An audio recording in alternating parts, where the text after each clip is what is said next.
Hi, and welcome back to our Okinawan Kempo YouTube channel, showcasing some techniques of Kyo-Jute-Ru. Sorry we've been absent for a while. The type A flu did terrible things to my household, creeping through my 4 children and just impeding life in all kinds of ways. But we're back, and we're happy to be so. We're in the midst of a series on traditional things that actually work. When I was in a young sports school and doing lots of tournaments and entering into contests, one of the things that we trained was weapons, purely just for tournament use. And really the only weapon that we looked at in those days was the bow. And the reason we did that was to where we could compete in the weapons division.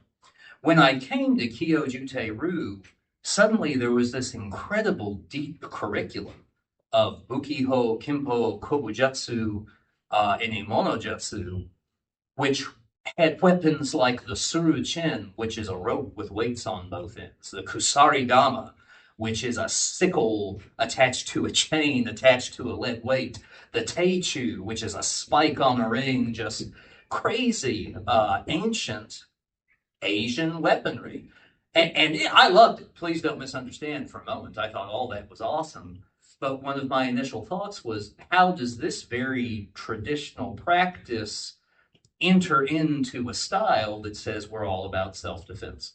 And that's what we're going to talk about tonight.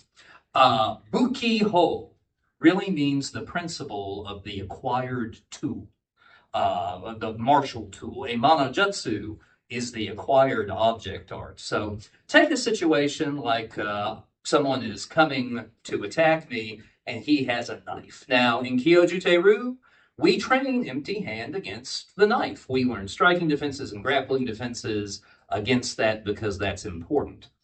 But also, if I saw a broom, a bat, a yardstick, a pipe, if there was something laying around that would allow me to deal with that more safely, I want to have trained for it.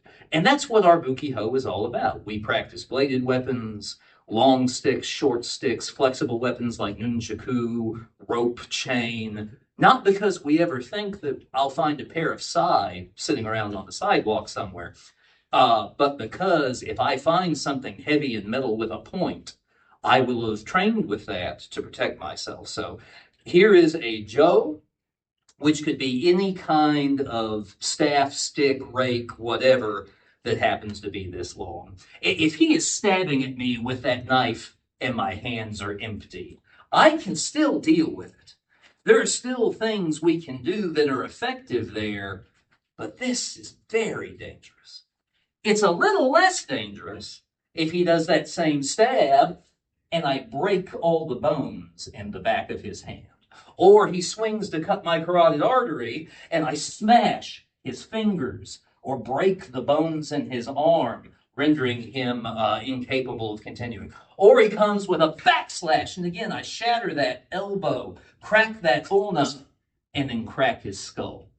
The gift of the weapon is power and distance. And I'd much rather be dealing with that kind of severe weapon with a weapon to match it. Another dimension of that, thank you, is this kind of severity. Say that my student here was trying to defend herself against someone my size. Now again, we have techniques for that. We have ways of dealing with that. We do train for that. But if someone were trying to grab her and drag her away, rather than going toe-to-toe to someone who outweighs her by 150 pounds, how much nicer is it to have the equalizer? So take something just like a roundhouse punch. I throw the roundhouse trying to hit her, and again, that same idea, smashing the fist, smashing the arm, and the effect that would have. If I just try to go in and do a lunge punch, again, I'm not going to put it back. I'm not going to reach her in any kind of meaningful way before that comes down on my head. If I try to use my longer weapons, like a kick or something like that, all she has to do is get that thing in my face. And again, it's a huge equalizer. Thank you. So, again, I I was looking at weapons like Kongo and Timbe and Hankyu and Rochin and loved it because I'm a martial arts guy. But as I stayed and as I practiced, I came to see how wonderfully pragmatic those very traditional implements were in preparing students to deal with the unfair situations. And again, that's a traditional practice that makes a lot of sense. We hope you will like and subscribe. Give us a thumbs up. Above all, go to our website where there are articles and information on the system and methods for contacting us. We'd love to hear your feedback about the channel. Thanks.